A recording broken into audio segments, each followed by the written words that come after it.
এই শারীরিক নির্যাতন আমার উপরে হয়েছিল,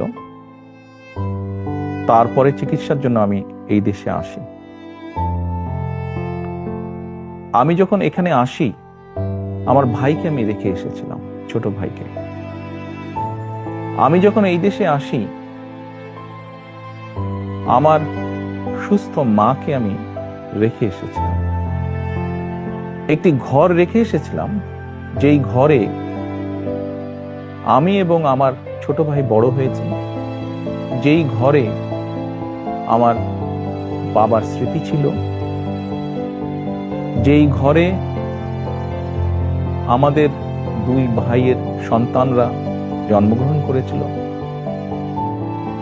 যেই ঘরে আমার মায়ের বহু স্মৃতি ছিল, সেই স্মৃতিগুলোকে ভেঙে চুরে ধুলায় মিশিয়ে দেওয়া হয়েছে। যে ভাইকে আমি রেখে এসেছিলাম, সেই ভাই এখন আর নেই। যেই সুস্থ মাকে রেখে এসেছিলাম, সেই সুস্থ মা এখন সুস্থ নেই।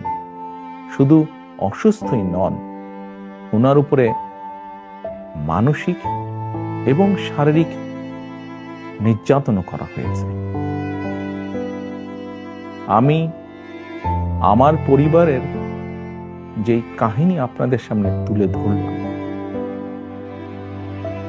এটিকে আপনারা কাহিনী বলুন বা সংগ্রাম বলুন, যেটাই বলুন না কেন, এটি শুধু আমার কাহিনী না, আমার পরিবারের কাহিনী না।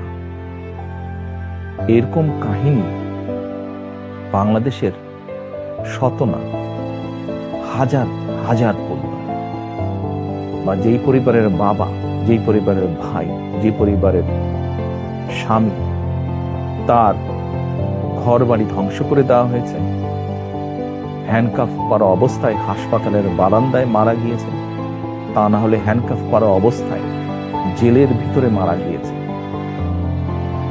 সহায় সম্পত্তি ধ্বংস করে দেওয়া হয়েছে।